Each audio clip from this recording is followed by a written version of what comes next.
আসসালামু আলাইকুম ওয়া রাহমাতুল্লাহ। ইসলামের নিয়ামত ইউটিউব চ্যানেলে আপনাকে স্বাগত। আজকের ভিডিওতে আমরা আল্লাহ সুবহানাহু ওয়া তাআলার দেয়া এমন কিছু গুরুত্বপূর্ণ সতর্কবার্তা নিয়ে আলোচনা করব, যা আমরা অনেকেই উপেক্ষা করি।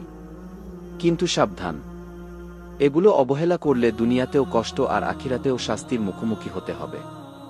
ভিডিওটি শেষ পর্যন্ত দেখুন, কারণ প্রতিটি পয়েন্ট আপনার জীবন বদলে দিতে পারে ইনশাআল্লাহ। জীবনে যখন এমন কিছু মুহূর্ত আসে, যখন আল্লাহ সুবহানাহু ওয়া তাআলা আমাদের স্পষ্ট সংকেত, সতর্কবার্তা ও দিকনির্দেশনা দেন, কিন্তু অনেকেই তা উপেক্ষা করেন। তারা মনে করে যে তাদের অনেক সময় আছে, দায়িত্বগুলো পরে পালন করা যাবে। তারপর যখন বিপদ আসে, তখন তারা ভাগ্যকে দোষারোপ করে।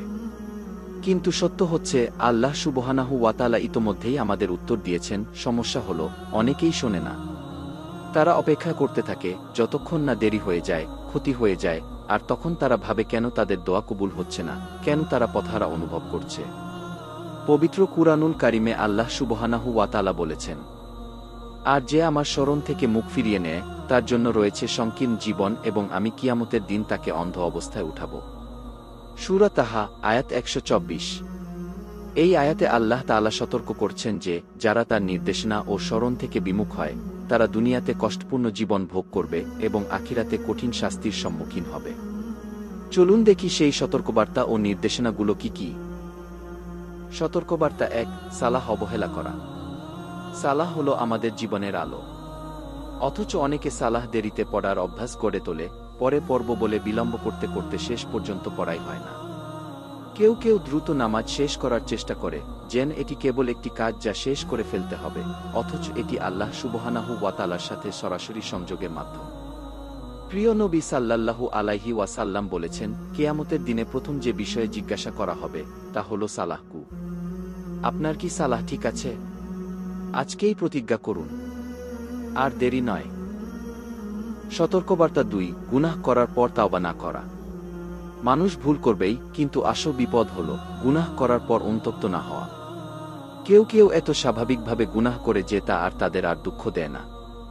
শয়তান মানুষের মনে এই ধারণা ঢুকিয়ে দেয় যে এটা ছোট গুনাহ, অথবা এত বড় গুনাহ যে আল্লাহ সুবহানাহু ওয়া তাআলা কখনো ক্ষমা করবেন না। এভাবে গুনাহ করতে থাকলে একসময় হৃদয় কালো হয়ে যায়। তবে সুসংবাদ হল, আপনি জীবিত আছেন, মানে এখনো সময় আছে। এখনই তাওবা করুন, আল্লাহর রহমত বিশাল। আমাদের সর্বদাই মনে রাখতে হবে যে মহান আল্লাহ সুবহানাহু ওয়া তাআলা মহান দয়াবান, মহান ক্ষমাশীল। সতর্কবার্তা ৩, পিতামাতার প্রতি অসম্মানজনক আচরণ। আজকাল অনেকে তাদের বাবা মাকে অবহেলা করে, কঠোর কথা বলে, এমনকি সম্পর্ক ছিন্ন করে ফেলে। অথচ ইসলাম অনুসারে পিতামাতার প্রতি অবাধ্যতা বড় গুনাহগুলোর একটি। পবিত্র কুরআনুল কারিমে আল্লাহ সুবহানাহু ওয়া তাআলা বলেছেন, আমি মানুষকে তার পিতামাতার প্রতি সদাচরণের নির্দেশ দিয়েছি। তার মা কষ্টের পর কষ্ট বরণ করে তাকে গর্ভে ধারণ করেছে, এবং তার দুধ ছাড়ানো ২ বছরে সম্পন্ন হয়। সুতরাং আমার প্রতি ও তোমার পিতামাতার প্রতি কৃতজ্ঞ হও, আমারই দিকে প্রত্যাবর্তন করতে হবে। সূরা লুকমান, আয়াত ১৪। এই আয়াতের মাধ্যমে আল্লাহ তাআলা পিতামাতার প্রতি কৃতজ্ঞতা প্রকাশের গুরুত্ব এবং মায়ের ত্যাগ-তিতিক্ষার কথা স্মরণ করিয়ে দিয়েছেন। সতর্কবার্তা ৪, দুনিয়ার প্রতি অতিরিক্ত আসক্তি। এই দুনিয়ার বিলাসিতা, টাকা পয়সা, খ্যাতি, এসব মানুষকে অস্থায়ী সুখ দেয়, কিন্তু স্থায়ী শান্তি দেয় না। পবিত্র কুরআনুল কারিমে আল্লাহ সুবহানাহু ওয়া তাআলা বলেছেন, এই পার্থিব জীবন তো কেবল খেলাধুলা ও আনন্দ বিনোদন ছাড়া আর কিছু নয়। আর পরকালই হল প্রকৃত জীবন, যদি তারা তা বুঝত। সূরা আল আনকাবুত, আয়াত ৬৪।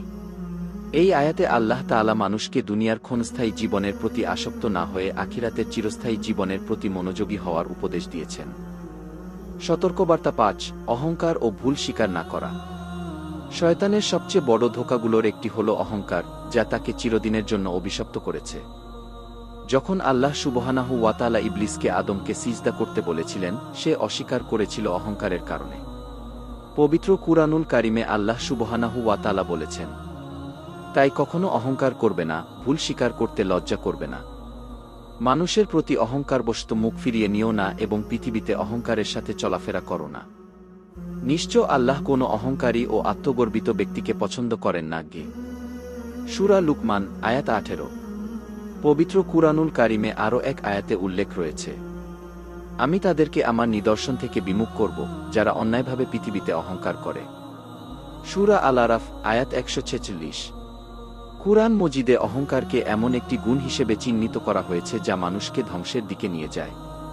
অহংকারী ব্যক্তি নিজের গর্বের কারণে সত্যকে অস্বীকার করে এবং মানুষকে তুচ্ছভাবে দেখে। আল্লাহর সন্তুষ্টি অর্জন করতে হলে আমাদের বিনয়ী ও নম্র হতে হবে।